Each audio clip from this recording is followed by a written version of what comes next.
Assalamualaikum warahmatullahi wabarakatuh. Rahayu, rahayu, rahayu, salam jagat raya. Oke lur, kali ini saya akan membahas soal alam semesta melawan vaksin.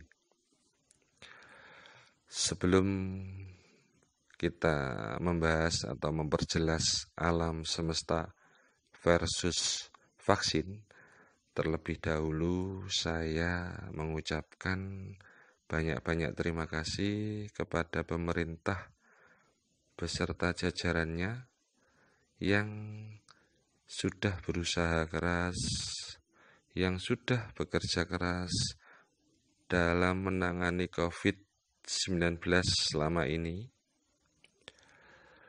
Kita semua juga harus mengapresiasi usaha keras, kerja keras pemerintah dalam menangani COVID-19 selama ini, serta semoga saja kita mendapatkan hasil yang terbaik. Amin, amin, amin ya rabbal alamin. Langsung ke tema pembahasan. Kenapa alam semesta melawan vaksin? Sekedar dulur sadari, dan harusnya dulur juga menyadari, di saat kita semua sebagai hamba Allah atau sebagai manusia yang saat ini tidak berdaya melawan vaksin, saat ini pula lah alam semesta mengambil peran kita semua untuk melawan vaksin. Sekedar dulur-dulur semua ketahui, alam semesta melawan vaksin ini tidak ada tujuan yang lain kecuali hanya menjalankan amanah dari Sang Ilahi atau Allah Subhanahu wa Ta'ala, Tuhan yang Maha Esa. Merunut dari ini semua, kalau kita kaji di Al-Quran, kalau kita kaji di kitab-kitab yang lainnya, kalau kita kaji di Jangka Jayabaya, di situ menyebutkan sangat jelas munculnya wabah atau pagebluk. Wabah atau pagebluk COVID-19 atau Corona sudah membuat keruwetan di jagat raya saat ini. Kalau kita merunut dari ini semua, dan kalau kita mau mengkaji lagi di hadis Nabi Muhammad, kalau kita mau mengkaji lagi di kitab-kitab yang lainnya, kalau kita mau mengkaji lagi di Jangka Jayabaya, di situ juga menyebutkan sangat jelas. Hanya Satria Piningitnya ini yang mampu menyelesaikan semua keruwetan yang terjadi di jagat raya saat ini.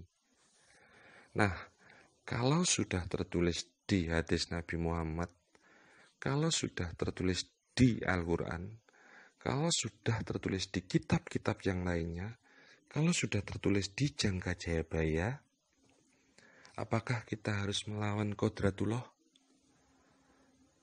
Apakah kita harus melawan takdir Tuhan?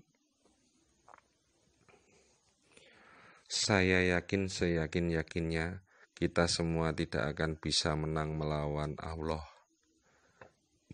Saya yakin seyakin-yakinnya kita semua tidak akan menang melawan Tuhan. Dari sini kesimpulannya, solusinya hanya satu. Segera delegasikan utusan untuk menemui Satria Piningitnya ini. Karena di dalam hadis Nabi Muhammad, di dalam kitab Al-Quran, di dalam kitab-kitab yang lainnya, di dalam Jangka Jayabaya menyebutkan sangat jelas munculnya wabah pagebluk COVID-19 atau Corona yang membuat keruwetan di jagat raya saat ini. Dan hanya Satria Piningitnya ini yang mampu menyelesaikan semua keruwetan di jagat raya saat ini. Di sini kesimpulannya sudah sangat jelas. Segera delegasikan utusan untuk menemui Satria Piningitnya ini. Sudah jelas ya Lur ya? Kalau sudah jelas, tidak bosan-bosannya saya ingatkan, ayo Lur, patuhi protokol kesehatan semata-mata demi keselamatan diri kita dan keluarga kita. Tidak kalah penting juga saya ingatkan, ayo Lur, persiapkan diri kita jika nanti saya tidak bisa bertemu Presiden RI. Jagat raya ini tamat, minimal dulur-dulur sudah mempunyai persiapan itu semua. Cukup sekian, jika ada kata-kata saya yang kurang sopan, jika ada kata-kata saya yang kurang berkenan, sudilah untuk dimaafkan. Saya hanya hamba Allah yang penuh salah dan dosa. Akhirul kata, wassalamualaikum warahmatullahi wabarakatuh. Rahayu, rahayu, rahayu, salam jagat raya.